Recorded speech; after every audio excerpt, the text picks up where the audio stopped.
Hello guys, this is your friend and we are back with a new fanfic.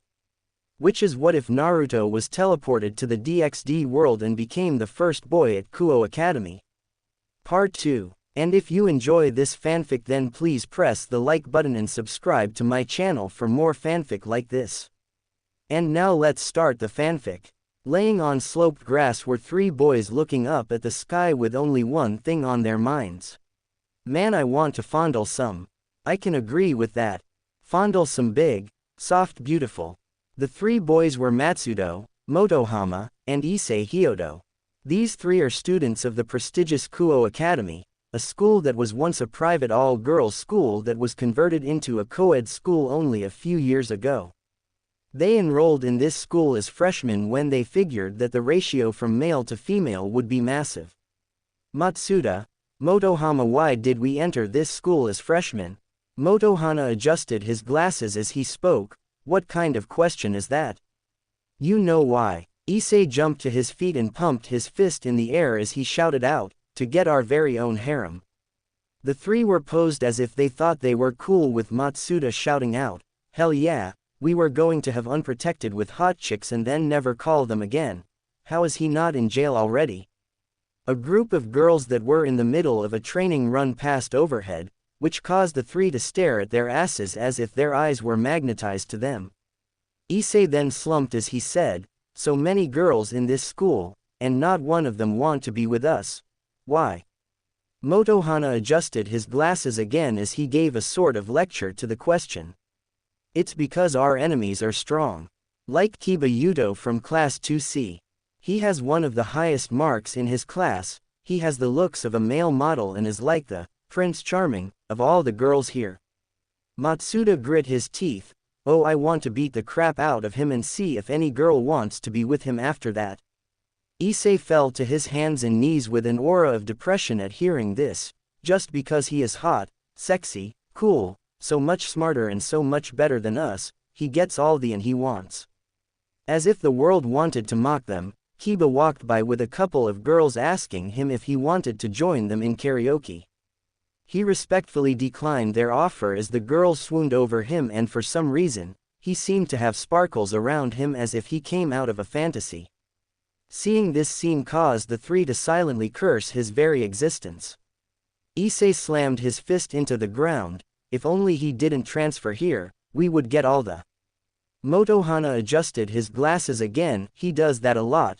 No, you're wrong. There is another. The other two boys looked at him in confusion before they remembered the other popular boy. Even if he was popular for a slightly different reason. School building, second floor. He was facing off with the biggest challenge he ever had. He had faced off with Hunter Nin, bloodthirsty bandits, a sadistic Sanin, and against a massive Kyuubi, but now he had nothing against what stood in front of him. How the hell did Sasuke even deal with this kind of thing? 16-year-old Naruto had a bead of sweat as he took a step back from the dreaded horror of some men, fangirls. And not just fangirls, a fangirl mob. And standing at the front of it was one of his biggest antagonists, Ika Kiryu. Ika had brown hair tied into pigtails that fell to the side of her head, golden yellow eyes that were framed by red-rimmed glasses.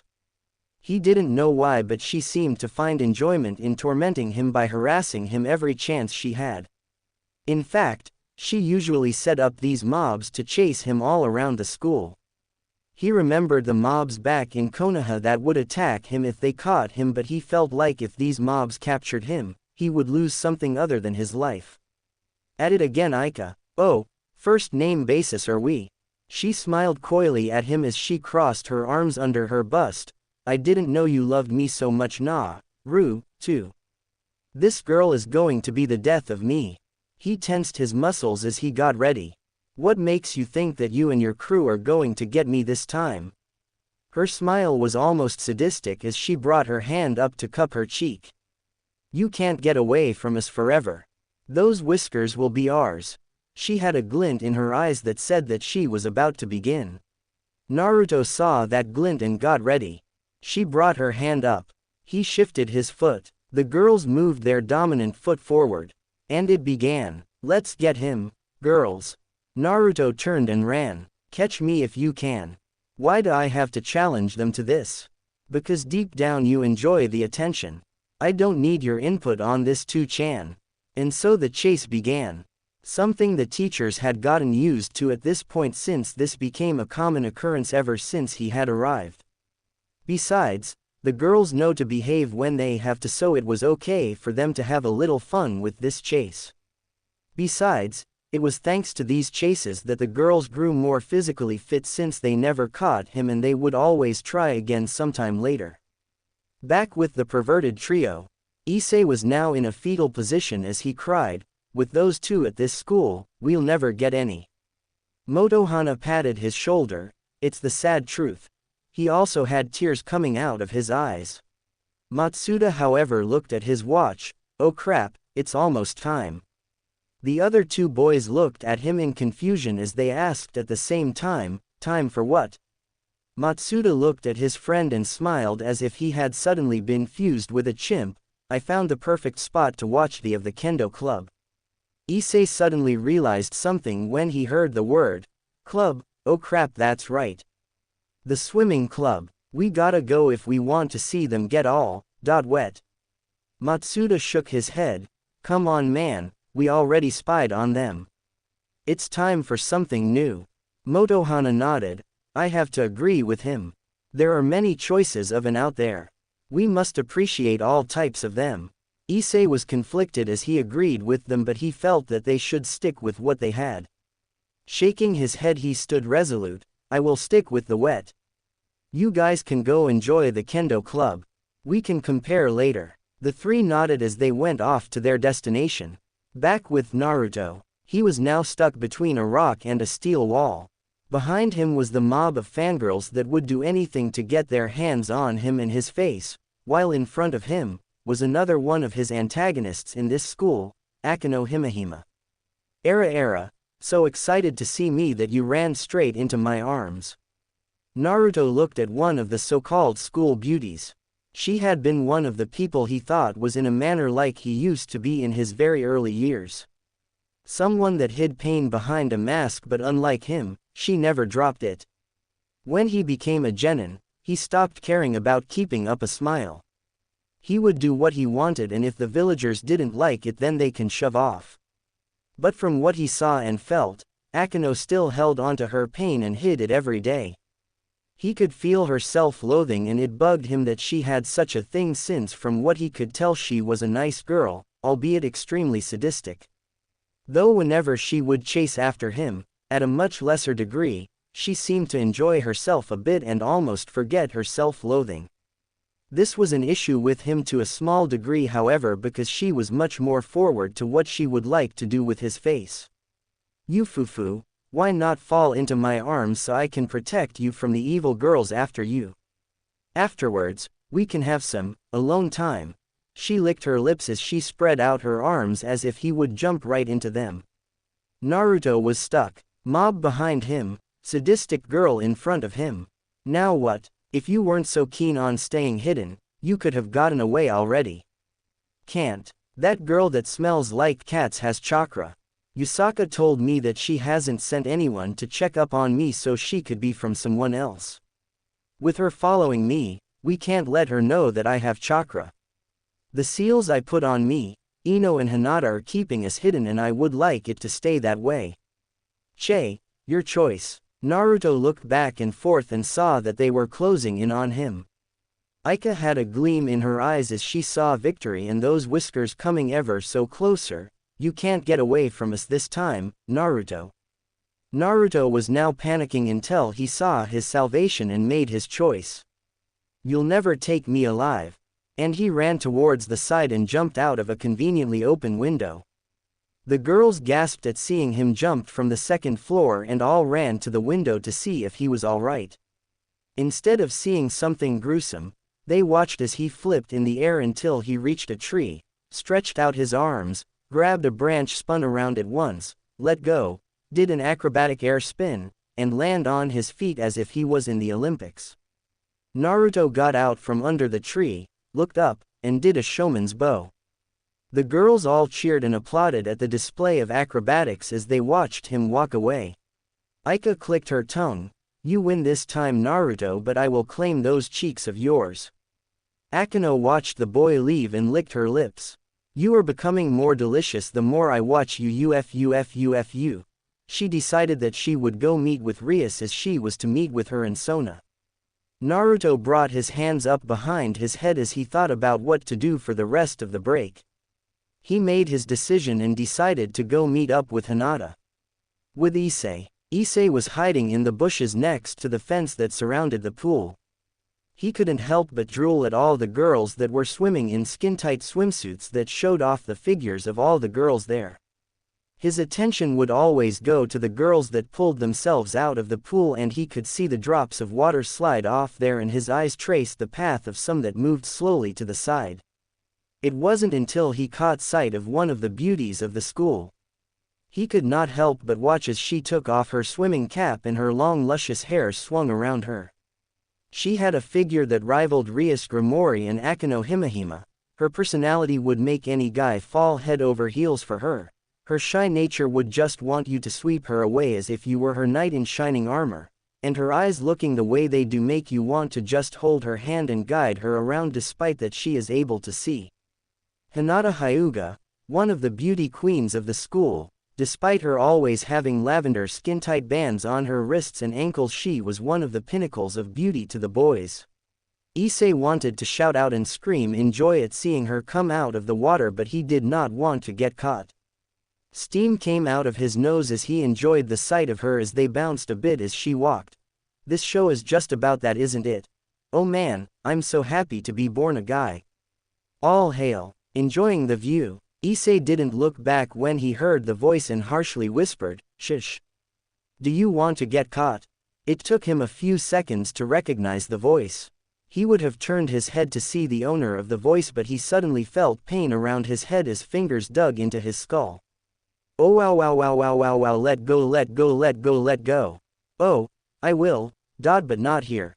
All the girls of the swimming club all stopped as they heard the shouts of pain and looked over to see Naruto gripping Issei by the head. Instead of the girls screaming out that a pervert was spying on them, they felt embarrassed that one of the two princes of the school was here and had sight of their bodies. Hinata noticed this and puffed out her cheeks a bit. She may be used to the attention Naruto got, but she would still get fits of jealousy. She looked at Naruto and saw that he was smiling at her. She smiled back at him and blushed when he winked at her. The wink caused some of the girls to swoon as they thought that he winked at them. It was one of the reasons they swooned for him. Despite actions like that would cause them to think he was just a creep, it is when they actually confronted him that they saw he was extremely shy and self-conscious when surrounded by girls. They thought it was appealing and adorable. His whiskers helped in that fact as well. They watched as Naruto dragged one of the perverted trio away by his head off to who knows where. Meanwhile, Matsuda snuck through the bushes towards his peaking spot with Motohana right behind him.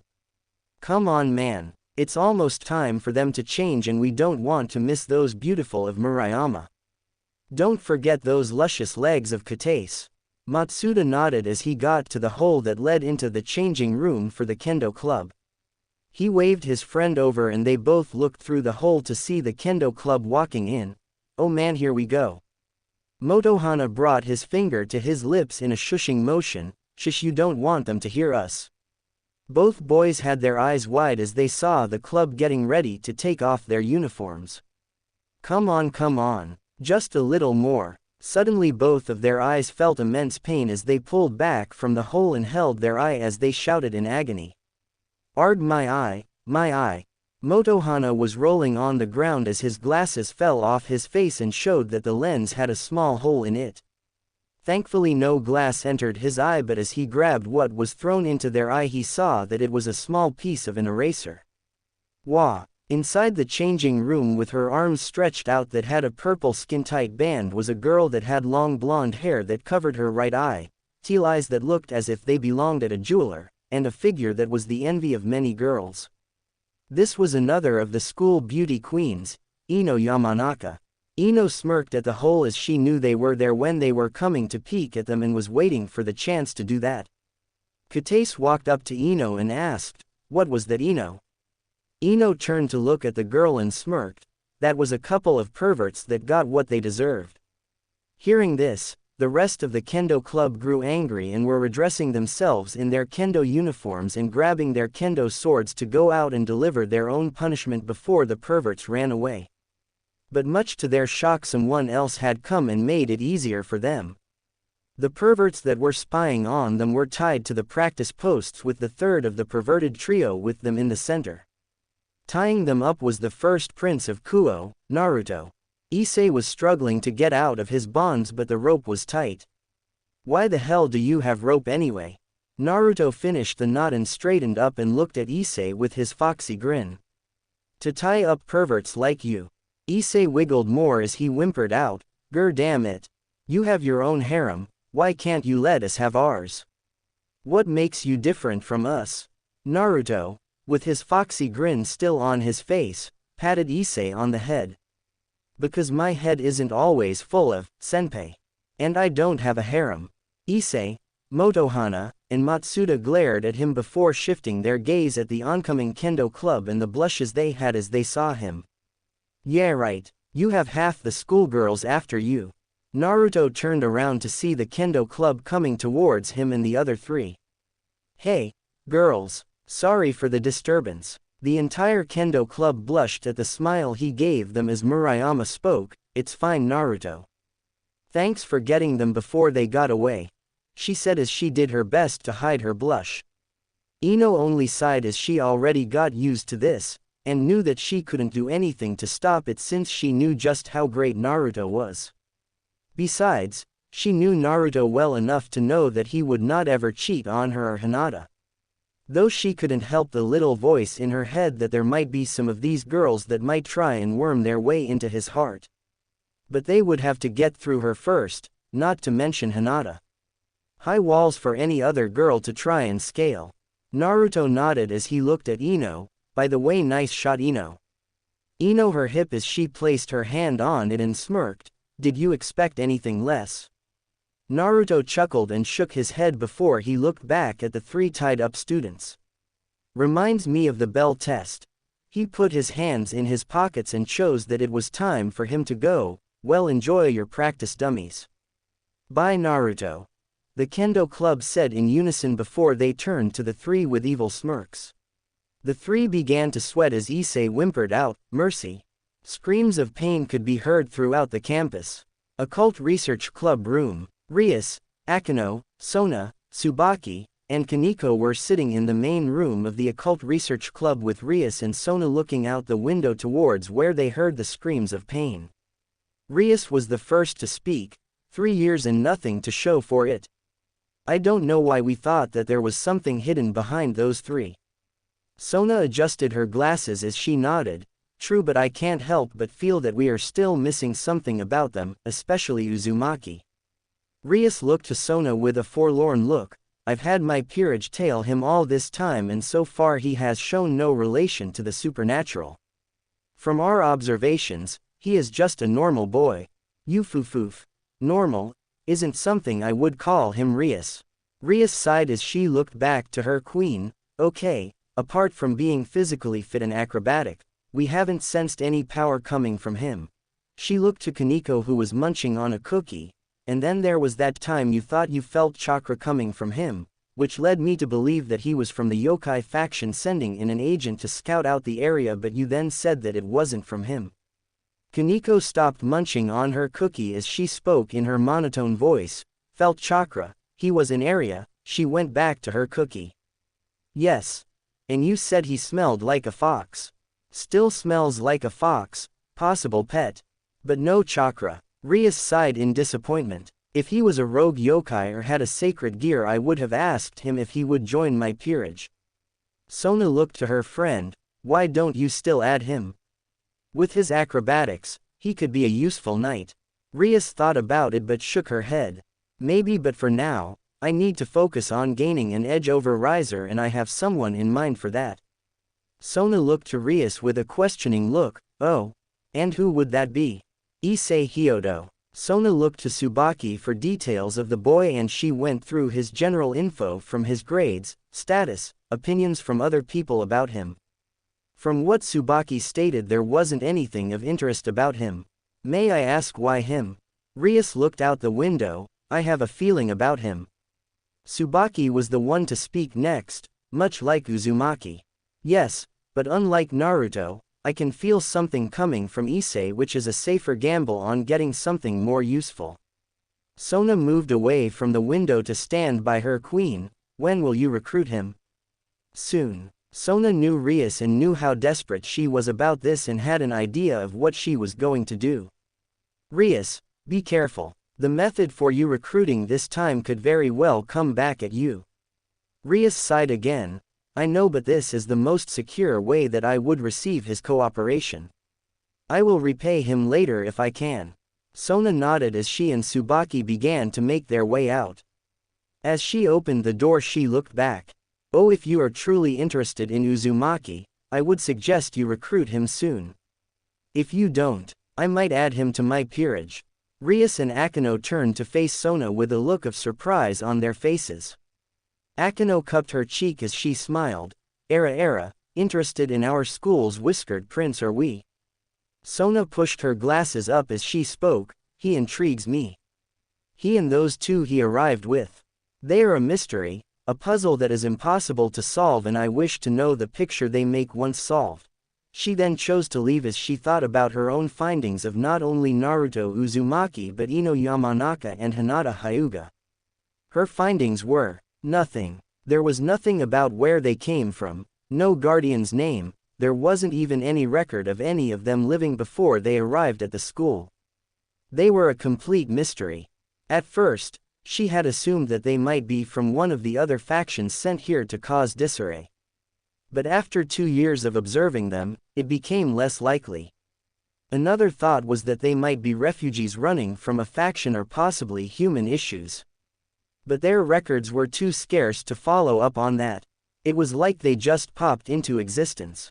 Who are you three? Back inside the occult room, Rias shook her head as she couldn't believe Sona's interest in the three. Sure, she would not mind having the three, but power is what she needs right now. She paused as she heard crunching, so she turned her head to see Kaneko continue eating her cookies. She then felt the need to ask, Kaneko, where did you get those cookies anyway? They aren't the ones we usually have here. Kaneko finished the cookie she had before answering. Naruto gave them to me, said it was a treat for a kitty. Rias and Akino looked at Kaneko in shock as Rias asked warily, did he know? Kaneko shook her head as she remembered when he said that. It had made her panic as well, but his action after that calmed her down. Kaneko reached behind her and pulled out a pair of fake cat ears. He put them on me, and walked away. The older girl sighed in relief while also sweat dropping at the actions of this odd boy. After school, Naruto, Ino, and Hinata were leaving the campus together as the two girls had finished their club activities. Normally Naruto would have a smile on his face as they left since he hated being in a school, but at the moment he had a scowl instead. Hinata looked at Naruto with a question gaze. Is something wrong, Naruto? Naruto dropped his scowl as he looked to Hinata. He would have said that there was nothing wrong, but he knew that there were some unfriendly people in town. We have a problem. Ino and Hinata could hear the tone in his voice and got serious. Both turned to look forward as if nothing was wrong.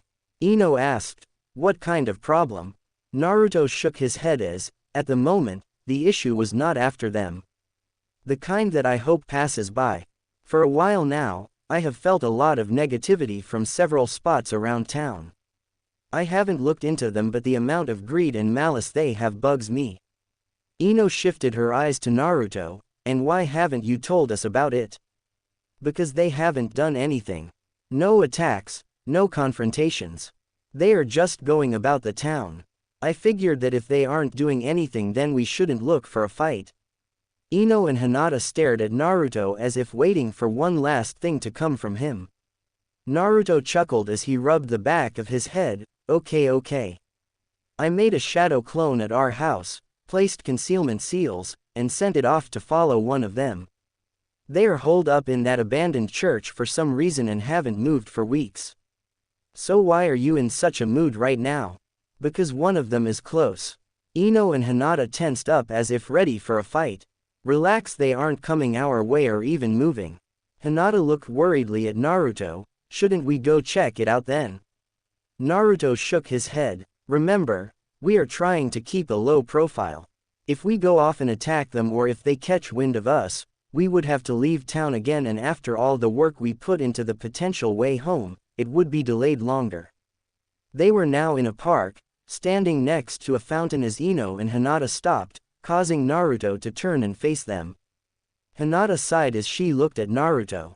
You have been working on a way home all this time with no time for yourself. We go to school, we go home, and you immediately go to work on that seal. You need to accept that we might not ever go home.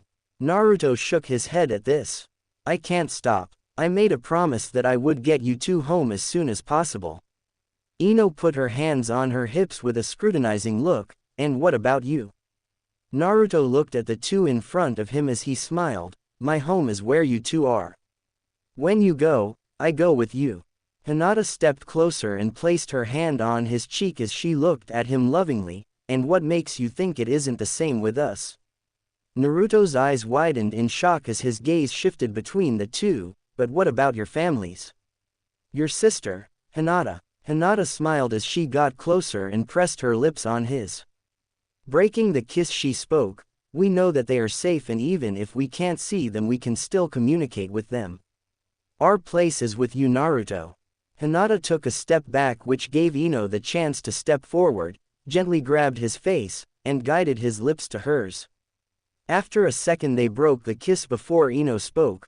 We know you will get us back to Konoha, but you can't just spend every bit of free time on it. Besides, they are working on it too, so relax. Naruto sighed. Fine, I will relax a bit, after the clone comes back from watching the church. Ino and Hinata nodded, with the former asking, so any idea on what these people want? Naruto shook his head. No idea. Only that they are waiting for someone to arrive before they do something.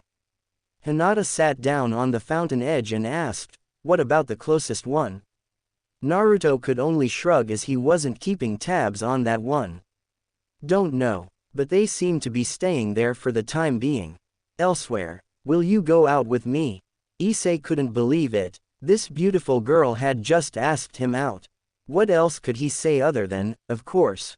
Watching the pervert and this disguised fallen angel was Kaneko, as she has been tasked with keeping tabs on the boy. Fallen angels. Target. Confirmed. Rias sat on the couch in the orc room with a chessboard on the table. She had heard from Kaneko that the fallen angels had made contact with Issei the previous day. This was both good and bad news. Good news because it meant that there might be something about Issei that had caught the fallen angel's attention, and bad news because she had no idea what they really wanted with the boy. She moved one of the chess pieces as Akeno looked over the board for her next move. Kaneko, do you know what they plan on doing? Kaneko shook her head. No, too far away, couldn't hear. Rias bit on her thumb's nail as she thought about what to do next. Her thought about sending someone in her peerage to watch them crossed her mind, but she wasn't sure how long she could keep them on the job. If she had more info about the interaction, she might have come up with a better plan, but due to Kaneko being too far away to hear what was spoken, info was lacking. She looked to her rook and asked, Kaneko, may I ask you to watch over Issei as long as you can to make sure that he remains unharmed? Kaneko thought about the request before she nodded. Okay. Akeno moved her bishop as she looked to her king before asking, would it not be wise to bring him into our fold now? It may save us from having trouble later on, as well as put him under our protection. Rias bit her nail harder as she reached out with her free hand. Yes, it would, but it would also alert the fallen angels that we are aware of them. I want to draw them out as far as I can before we make our move. She grabbed one of her pawns before moving it forward. As Rias finished her move, the door opened up to reveal Sona and Tsubaki waking in. Sona walked up to the three, nodding to Kaneko and Akeno before looking at Rias. I have some new information about Uzumaki that might aid you in recruiting him. Rias looked up to Sona with a smile, but it dropped when she thought about the boy. She shook her head. Thank you for bringing me information that may aid me, but it turns out that the fallen angels are making their move. Sona nodded in understanding, as she knew that invaders in their territory had a bit more precedence than recruiting a potential new member. Very well. I shall withhold this information for now, but may I ask what is it that you plan to do about them? Rias sighed as she leaned back on her couch. The fallen angels have made contact with Issei, but we are unaware of what they really plan to do with the boy. I plan on having one in my peerage keep an eye on them and be ready to jump in case something happens. Sona nodded in understanding. I still think that it is unwise in using him as bait to draw the enemy out. If something were to go wrong, you may lose said bait. Rias nodded. I am aware of that, but sometimes it is necessary to draw in the enemy to know their motives and remove them if necessary. Yes, but the bait is someone that is not part of the supernatural and a normal human. I would recommend that you take extra precautions when playing this game of cat and mouse. Rias nodded and suddenly felt the need to change the subject into something a bit more positive. What was the info that you wanted to give me about Naruto? Tsubaki stepped forward and answered for her king. She brought up a clipboard and looked over the info that they had gathered during the day. It came to our attention that he will be having an outing with both Ino Yamanaka and Hinata Hyuga this Sunday. This info was confirmed by several students that had heard the girls speak about this, with several other females asking if they would be allowed to join in the outing. From what you had said previously, from your observations of Uzumaki, he has never gone out to enjoy the town, and despite being invited to many different events, he had always said that he had an important task that he must do. We believe that if you are to run into him during this outing, you may be able to get close to the three and possibly learn more about him. Rias went wide-eyed at this. Throughout the time they had observed him, Naruto had never gone out to enjoy the city. Rias had thought about running into him while he was out, to meet with him and learn as much as she could. But not once had he ever been found out and about. Now here she learns that he is actually going to be out, and this information has been corroborated from several sources. Do you know what their plan is? Sona shook her head. Unfortunately, it was not stated where they would be going, only that they will be out for most of the day. Rias went back to biting her nail as she thought about what she could do about this. As Sona watched Rias think about her next move, she noticed the chessboard and saw what Rias was planning for the game. She had set up her pawn to bait in the enemy knight or the bishop in 2 moves.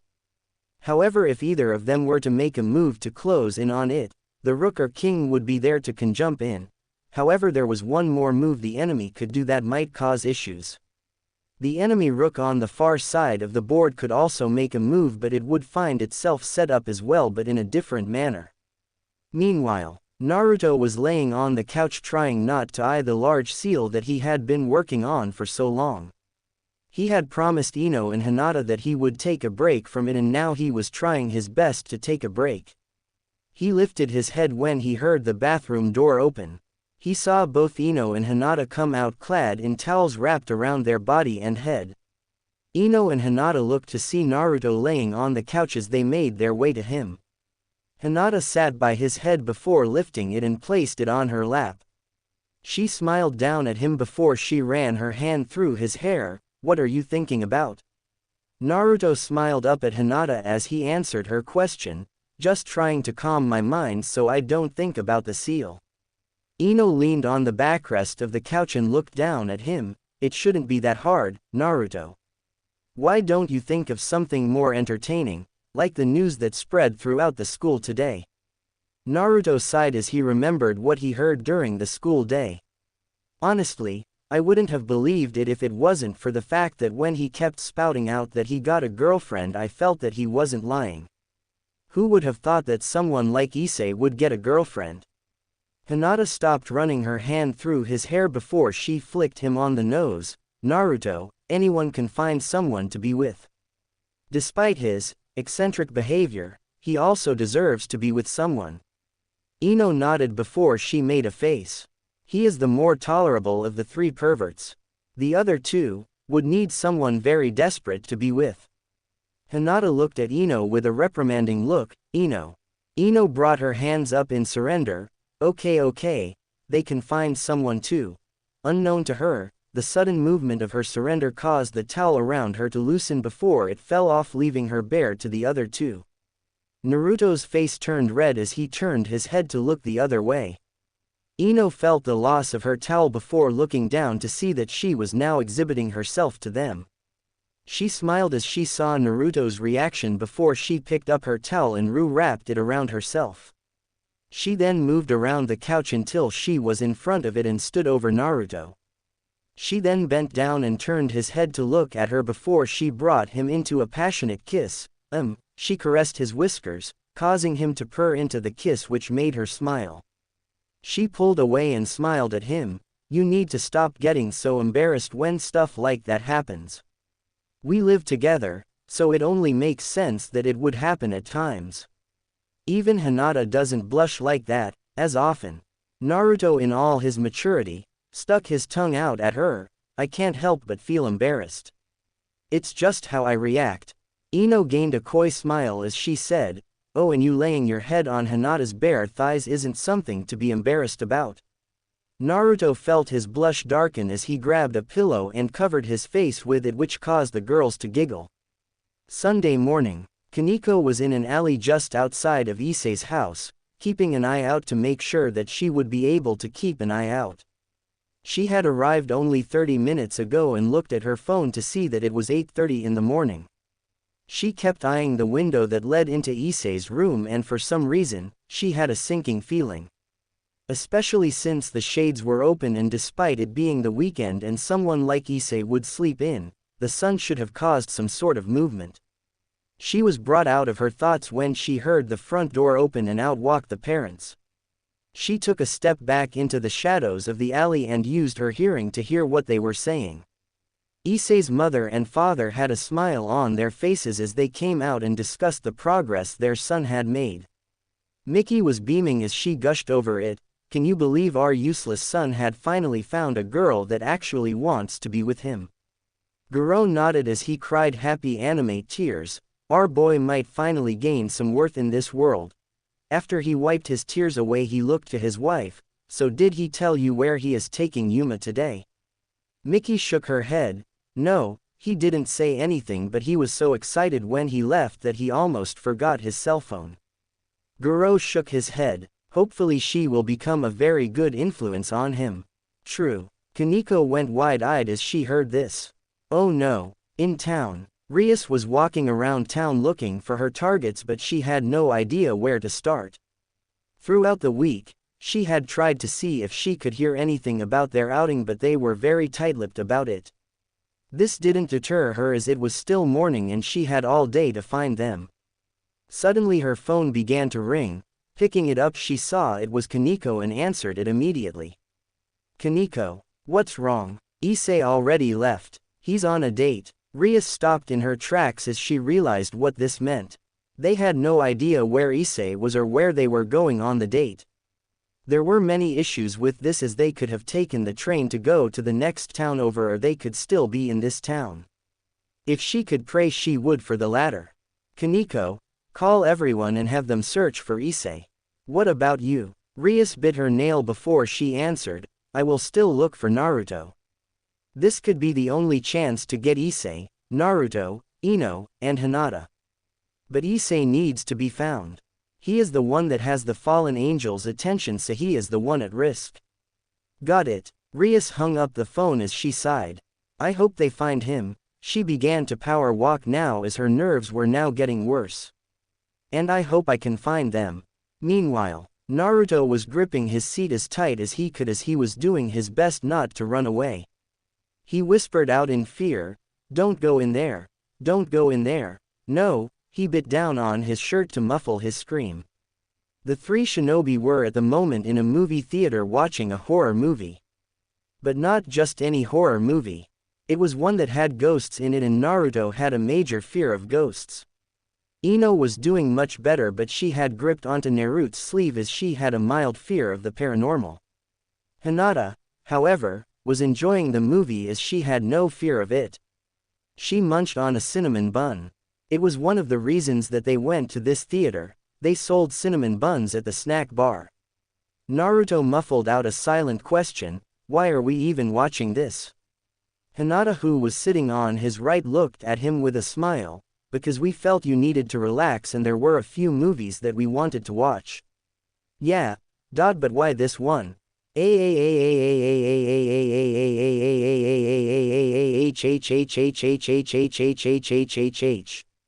Naruto went white as he heard someone in the movie steam.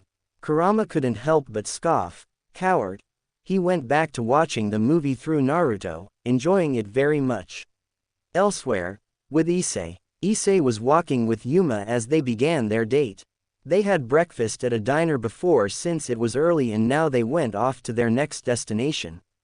Issei put his hand in his pocket and felt the slip of paper that he got from a bat cosplayer on the street. He thought that the flyer was odd since it didn't really have much on it, but he kept it for no particular reason. He looked to his right at his girlfriend and couldn't help but smile. His smile grew when he felt her grab his hand and began to take him where she wanted to go. She is amazing. Later, Naruto, Ino, and Hinata walked out of the theater as they had finished the last movie. Naruto stretched his arms as he didn't usually sit in one spot for so long. Sure, he spent a lot of time on the seal, but he would usually walk around it so he didn't feel stiff. But this was a movie marathon. Finally out of there. I didn't think we would be spending all day in there. There were so many movies and most of them were good. I liked the last one. Hinata finished a small cinnamon bun that she bought when they decided to head home. If we ever get the chance, we should find a picture of the moth one and send it to Shino back home. Ino shivered a bit as she thought about what Shino was most likely to do, make more. But shook it off before she spoke. I'm sure that if we tell him that we found one in this world, he would want us to send him a couple so he could breed them, or he would want to come over here so he could see it in person. She then looked to Naruto. And why am I not surprised that you like the one with big monsters on it? A reference to Fox in the Leaf. Early on in Ino's life, she fell into a beehive, so she has a fear of swarms. Hinata smiled as she was wiping her hands with a handkerchief, maybe because he has had to deal with one all his life. Kurama heard this and scoffed at this as he put in his 2 cents. Even if Naruto was the only one that could hear it, Che. All those monsters are nothing but lightweights. None of them could hold a candle to us Biju. Though I did think that 3-headed one was interesting. Naruto's sweat dropped at this. Really? You like the one that isn't called the king of the monsters? And you seriously need to stop comparing everything big to yourself. We get it, you're huge and powerful. Stop bragging, 2-chan. Ino and Hinata saw the far-off look that Naruto had and they knew that it meant that he was talking to Kurama. Hinata let her curiosity grab her as she asked, what did Kurama say? Naruto looked to his girls before saying, he is just bragging again, saying that the king of the monsters wasn't as big or as powerful as he or the other Biju are. Honestly, I think he just likes to think of himself as unstoppable and is inflating his ego.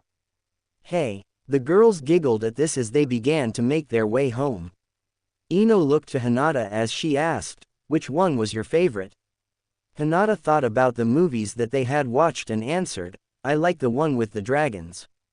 I really like how they gave the perception of each side from the dragons and their new riders. Ino nodded before she gave her answer, I like the one with the father and son finding their way through the hardships life gave them.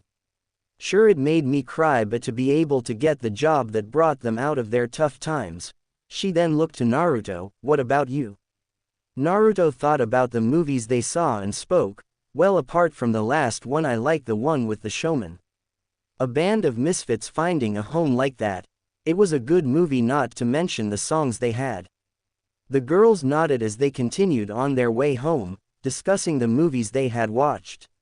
Naruto then suddenly stopped walking and turned his head to his right. Ino and Hinata noticed this and grew concerned, what is it? Naruto narrowed his eyes at the direction he was looking. One of the negative emotions I had been feeling just became malicious. He looked to the girls with a dead serious expression, whoever it is about to do something bad. The girls understood what he was implying and grew serious as well. Naruto led the girls into an alley so they wouldn't be seen before all three vanished, with Naruto leading them to where he felt it was coming from. The three shinobi moved fast towards the feeling, and Naruto was glad that they had the concealment seals on them. Although he wished he had made them stronger so they could go full speed, but he never got around to doing that since they never needed it. If it weren't for the fact that they needed to stay hidden, they would have arrived already. They made it to the park with Naruto barely catching a glimpse of someone with black wings flying away from the area. He wanted to follow, but a smell caught his scent. Blood. Looking ahead of him, he saw that someone was laying in a pool of blood next to the fountain. Shit. He led the two girls to the body, and to his shock, he saw that it was Issei. He turned to Hinata and Ino. "Can you save him?" Both girls moved to each of the dying boy's sides, with Ino using medical jutsu to scan and attempt to heal the hole in his torso, as Hinata did the same while also using her Byakugan. Naruto looked towards where he saw the person fly off and grit his teeth. Looking down, he saw a few black feathers. He bent down and picked it up before taking a whiff of it. "I've got your scent now, whoever you are." He turned to look at the girls and could feel their disappointment and sadness at what was happening. They looked at him and he didn't need them to say anything to know what they wanted to say. Damn it. The three shinobi were then surprised to see Issei lifting his hand and staring at it. Naruto moved forward to be in Issei's sight. "Issei, can you hear me?" However, the brunette did not say anything to the blonde. Ino looked to Naruto. "I don't think he even realizes we are here." Naruto sighed in defeat as he hated the fact that he couldn't save Issei. However, he did crack a small smile as he felt a bit of lust coming from the pervert. Even with his dying breath, he thinks of. Meanwhile, Rias felt like her red hair was going to become pink soon with all the stress she had in her body. Not only has she not been able to find Naruto, Ino, or Hinata, but her peerage had no luck finding Issei. For most of the day, they had stuck with trying to find both parties, but after a certain point, she had abandoned her want to find Naruto and his group and instead went searching for Issei. However, they had not found him either. Where is that devil's luck when you need it? It was then she felt that she was being called by one of the flyers that her familiar was sent to hand out. From what she could tell, it was an extremely desperate call.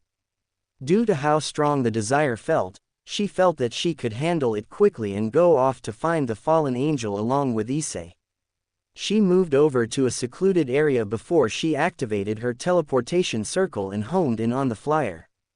Back with Naruto. As the three sat there with the dying boy so he would not die alone, they were surprised to see something in his pocket burst into red light, causing them to cover their eyes.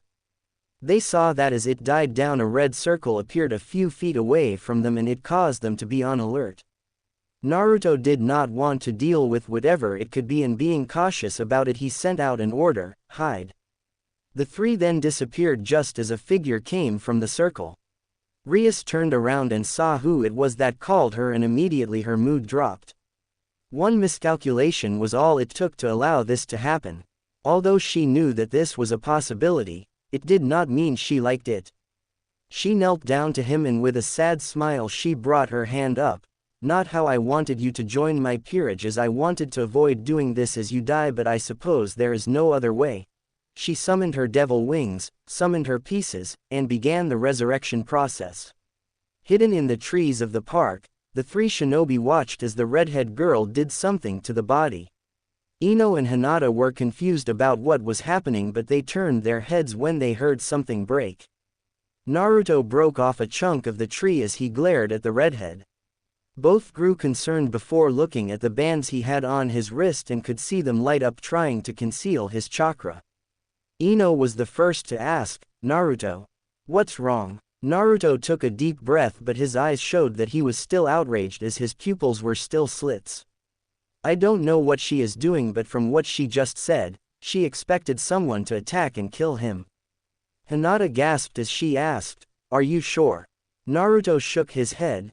Not 100%, but based on the fact that she is feeling regret along with her words, she knew this would happen. He stood up from his crouched position on the branch as he spoke. Let's head back home. We are going to have to be wary of Ryusuke. Hinata and Ino nodded as the three vanished from the park, not seeing the full ceremony Ryus was doing. Naruto, Ino, and Hinata made it home with Naruto stomping into the living room and plopping down on the couch. He glared at the wall as he tried to calm down. Naruto. Naruto shifted his eyes up so that his gaze fell on Hinata's face, who stood in front of him. He couldn't keep his anger as he saw the concerned look Hinata had. He sighed as he leaned back on the couch. I'm fine, Hinata. Ino moved behind Naruto and wrapped her arms around his neck. You don't like what happened? He leaned back as he nodded. It's not just that. Issei may be a pervert, but he wasn't a bad guy, at least not as bad as his friends. Ryus seemed to be remorseful about this, but it seemed like she wasn't that broken about it. It was almost like a part of her was okay with it. Hinata sat next to him as she thought of something. So what are we going to do about Ryus? We need to keep tabs on her. She isn't human, that much is certain, but she wanted something from Issei and his corpse must still have it. Ino leaned down so her head was next to his. Why didn't you leave a clone with her and tail her as you did for all those other people? Naruto's glare returned. Because if I left a clone there, it would have attacked her straight away. We need intel, and at that moment I was not in the mood for being patient. The girls nodded as they were in a similar mindset, albeit much more toned down. Naruto got up and sighed as the day started out so well, until that event. Come on girls, let's get some sleep. Tomorrow I will leave a clone to tail her and see what her plan is. The girls followed Naruto to the bedroom, ready to put this day behind them. Next day, Monday. They couldn't understand it. They were there. They saw the body. They knew he had lost all signs of life, but there he was, walking through the halls as if nothing was wrong. The three were outside with Naruto just staring at Issei through an open window as the brunette was talking animatedly with his friends. Ino and Hinata nodded as they agreed with his lack of speech. Ino looked to Hinata and asked, we both came to the same conclusion when we checked him, right? Hinata nodded. Yes, all signs of life were fading so fast that there was no way we could save him. Naruto sniffed the air to see if there was any scent of death, but no, there was no sign of such a scent. But there was a slight change to his scent. It was small and almost unnoticeable, but it was there. He just wasn't sure what it was. It was then that he focused on his hearing. He got a bunch of random chatter until he caught Issei's voice and focused on what he was saying. What do you mean that you don't remember about Yuma? Matsuda shrugged his shoulders as he said, I'm telling you, you never told us about this girl. Motohama adjusted his glasses. Perhaps you imagined this girl to the point that you believed she was real. Issei felt angered at this as he rummaged through his pockets. Are you kidding me? I know I told you about her. I even showed you a picture of her. Here. He pulled out his phone and began to go through it, only to find that Yuma's contact info and pictures of her were no longer saved on his phone. What the hell? It's gone. He thought about this as it just didn't make any sense to him. His eyes then suddenly went up to the top of the stairs to see the red-haired beauty queen, Ryusuke, looking down at them. Ryus looked at Issei and could see that he was doing far better. She began to walk down the stairs while keeping her stoic visage, but as she passed the three she shifted her gaze to Issei and smiled. Good, it looks like he has gone back to a normal life. I will have to meet up with him soon to tell him about what he has become. She continued walking down the stairs and off towards the clubroom. Naruto thought about the little interaction that just happened between Ryus and Issei. Although it looked like Ryus was acting her usual nonchalant persona, the regret he felt spike from her told him that she might have done something that she didn't want to do. Though this did help him in thinking that she had done something to bring him back from the dead. Hearing Issei's friend talk about going to his house to watch some porn before screaming out, "Bonsai de arrow," he lowered his hearing while sweat dropping about the pure perversion the perverts had. Who the hell would scream that out in school? He looked to the two next to him and was about to say something until Whiskers. Naruto looked to the side to see another rampaging mob lead by Aika that was after his whiskers. He whispered out, "Shit. Hinata, Ino, meet me behind the school to start our mission." And with that, he dropped his glare and began running with the mob of girls chasing after him. Hinata puffed out her cheeks in jealousy before Ino placed a hand on her shoulder. She huffed a bit before staring at the direction they went. They never give up, do they? Ino giggled at this before shaking her head. Even when we told them that he was off limits, they still tried their best to get to him. Even when we told some of them that he was dating us, most of the girls got even more enthusiastic in trying to catch him, especially Aika. Hinata looked at Ino with a look of defeat, and the ones who were told about that didn't tell anyone else. It was like they didn't want to add to their competition. Even the ones that thought he was a pervert like Issei and his friends soon went back to chasing him after they confronted him and he apparently bashfully spoke to them. Aika on the other hand was not deterred when she found out. She just grew more determined. Ino shrugged as she and Hinata began walking towards the building. "You should know as well as I that when a girl wants something, she will do her best to get it. And Naruto has this charm to him that I doubt he even knows he has. I mean, look at us." Hinata sighed again. "We didn't really try to resist that hard. We just decided and it all worked out. If you think about it, we did go through a lot for us to finally admit it though. I still remember how Naruto lost an arm trying to get to us before we were killed." Hinata looked around to see if anyone heard them as she pressed her hand over Ino's. "Ino, you know we can't talk about it here." Ino huffed through her nose as she didn't like the idea that they had to hide here, but she knew the importance of staying out of sight. Now more than ever, she nodded before they continued towards class so they could just wait for it to start. Rias walked into the clubroom as she sighed tiredly. "It's not like you to be this tired so early in the day. What's on your mind?" Rias looked up to see Sona leaning next to the window smiling at her. Rias shook her head as she moved to the couch and sat down. "To be honest, Sona, I don't know. I got Issei into my peerage, I saved his life and it seems he easily got back into his normal routine, but why do I feel like I did something terrible?" Sona's smile dropped as she figured that Rias might feel like this. Rias, peerage was made up of those who had troubled pasts and were brought in under specific circumstances. Issei, however, was brought in quite differently. You might be feeling guilty for using him as bait and it backfired. Rias steepled her fingers as she leaned on them. "I brought him back though. I fixed my mistake, but it still feels like something is going to happen. Maybe you're overthinking this. Maybe." Rias got up and began to undress so she could take a shower in the clubroom built-in bathroom.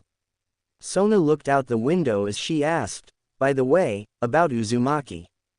Rias paused her unbuckling her bra for a second before continuing, "Once I test Issei for his capabilities, I will think about Naruto."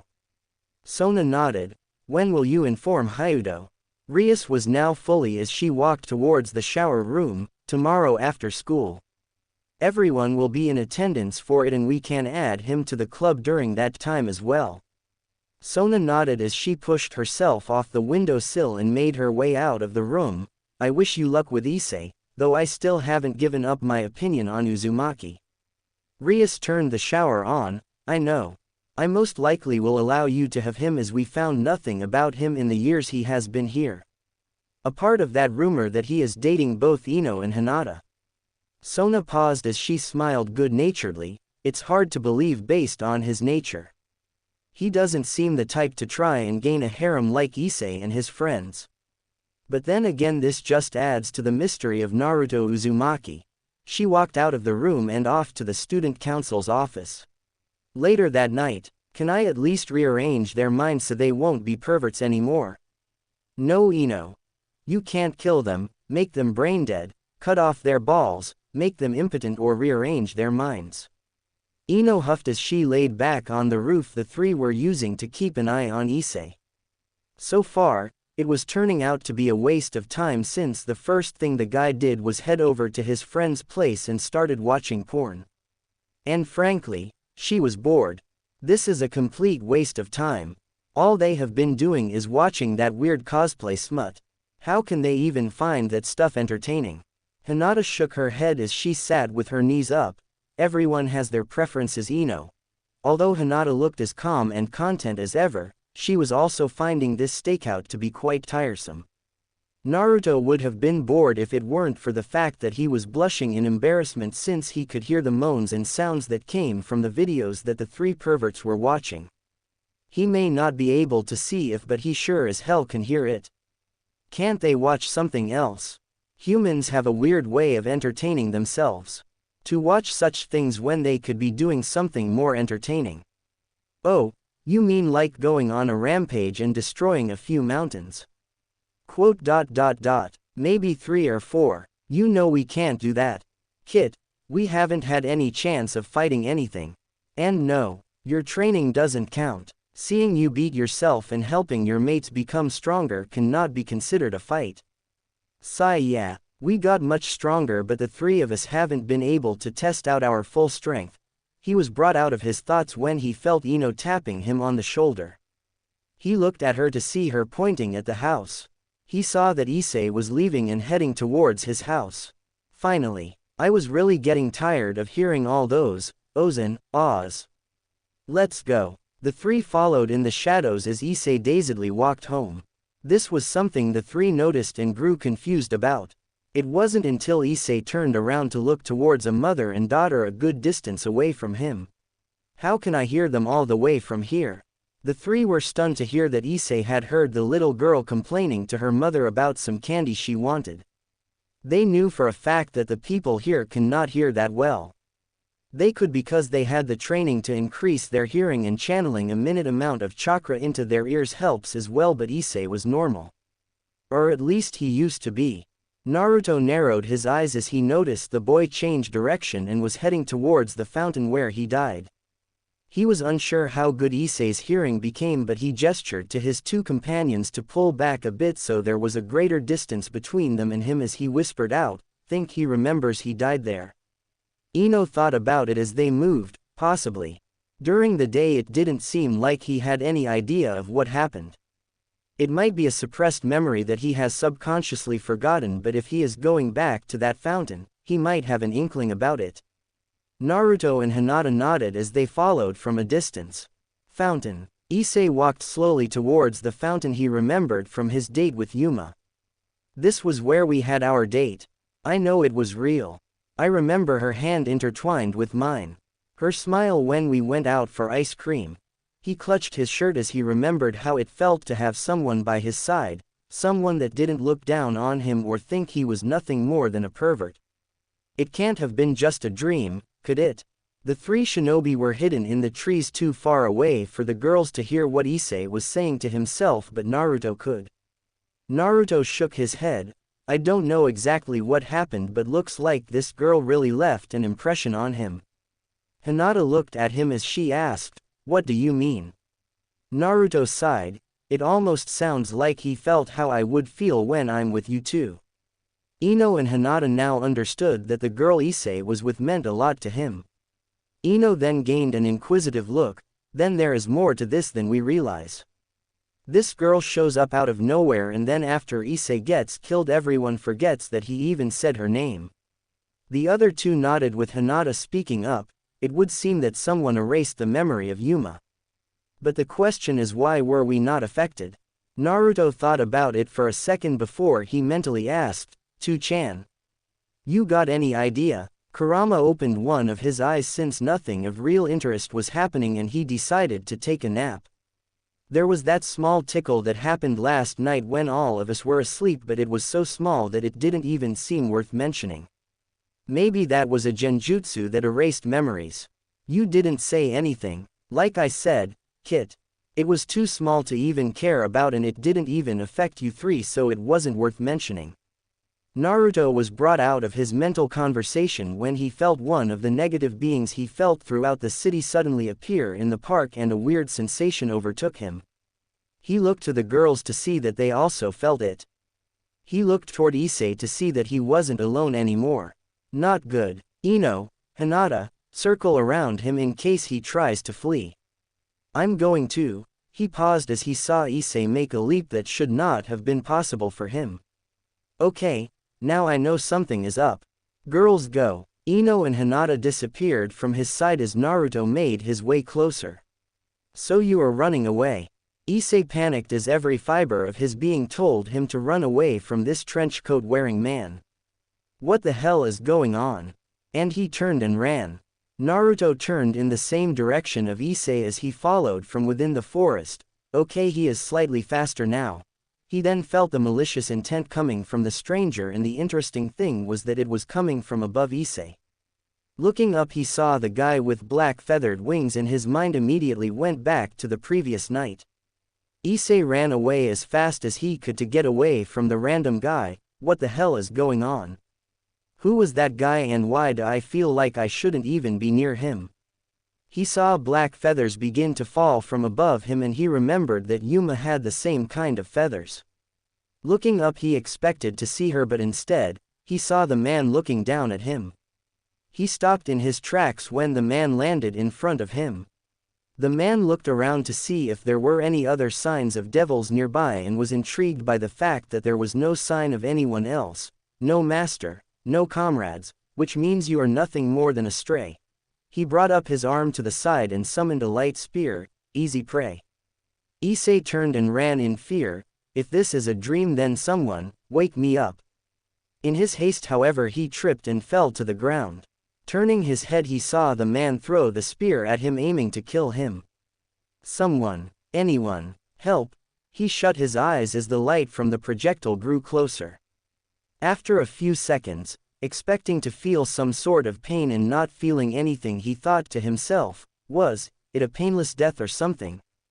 He could still see the light shine through his eyelids and took a chance at opening his eye only to see the tip of the spear an inch from him. He screamed in shock and stumbled back from it before looking down at his body to see that he wasn't hurt. He looked back to the spear and saw that someone had grabbed it. Following the arm that held the spear, he saw who it was, Naruto. Naruto sighed in relief that he caught the spear. That was close. Thankfully the spear was moving slow enough for me to catch it. Even at that close of a distance it was almost at a slug's pace. Better not ever mention that to Ba-chan. He looked at the down boy and gave his foxy smile. Hey, you okay? Issei was dumbfounded. Wah? How? When? The man was confused as well. How did I not sense him nearby? Who are you? Naruto turned and glared at the man. Give your name first and then I will give you mine. Damn, that sounded cool. I should watch more movies. The man smiled as he took off his hat and gave a gentleman's bow. I am DxD. Naruto gave a smile as he answered back. I am Naruto Uzumaki. Now, why don't you tell me why the hell you are trying to kill this guy? DxD placed his hat back on his head. A stray devil does not deserve to live if it has abandoned its master. This is the common rule that we all follow. Hearing what DxD said caused something to snap in Naruto. Devil, master. He gripped the spear so hard that it shattered in his hand. He glared hard at DxD before he said, Ino. Hinata. Before DxD could react, he felt something impact hard into several pressure points in his body and several slashes on joints of his body. He fell hard onto the ground and looked up to see two females, wearing the same uniform, glaring down at him with both holding their hands up with 2 fingers extended, although the brunette had her thumb pressed with her 2 fingers as well. How did I not sense any of you? Naruto moved closer to stand between the girls as he glared at the man. You should work on your sense better, but I doubt you will have the chance. He brought his fist up, ready to knock the guy out until a bright red light began to shine behind all of them. The shinobi turned around to see what was going on until they saw 3 figures appear from a red circle on the ground. DxD saw who it was and knew now that he was out of his league. Not only were these 3 unknowns here and were the ones that crippled him, but the red-haired girl that just appeared told him that the heir of the Grimoire family had arrived. I must flee.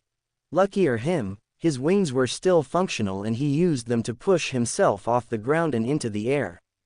The 3 shinobi turned back in time to see DxD fly into the air and disappear from sight. Damn it. Danesik's voice then rang through the air, you almost had me and I commend you for that. I hope we never meet again.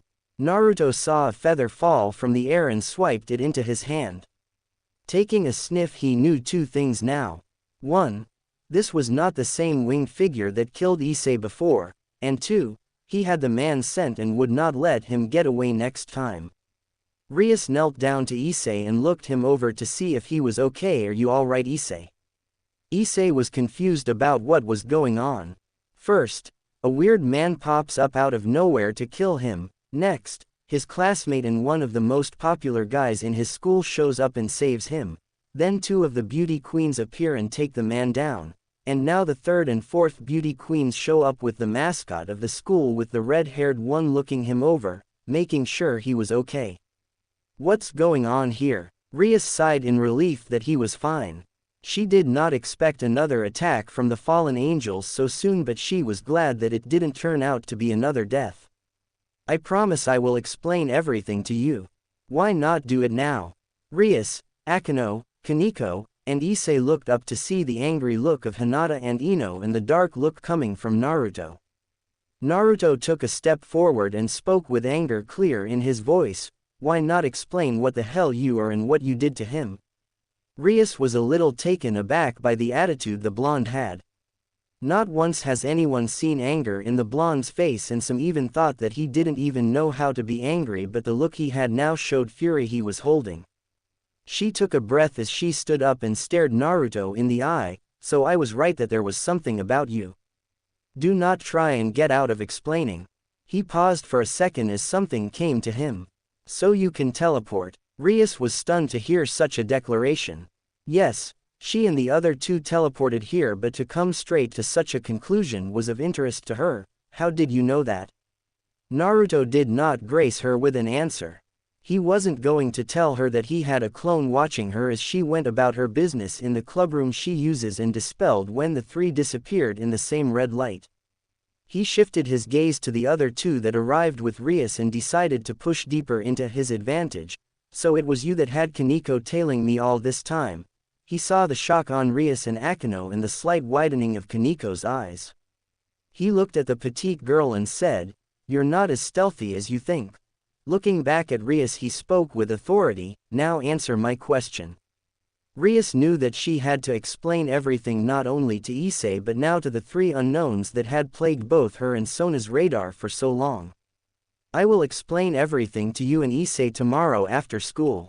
It is late and I wish to discuss some things with you as well.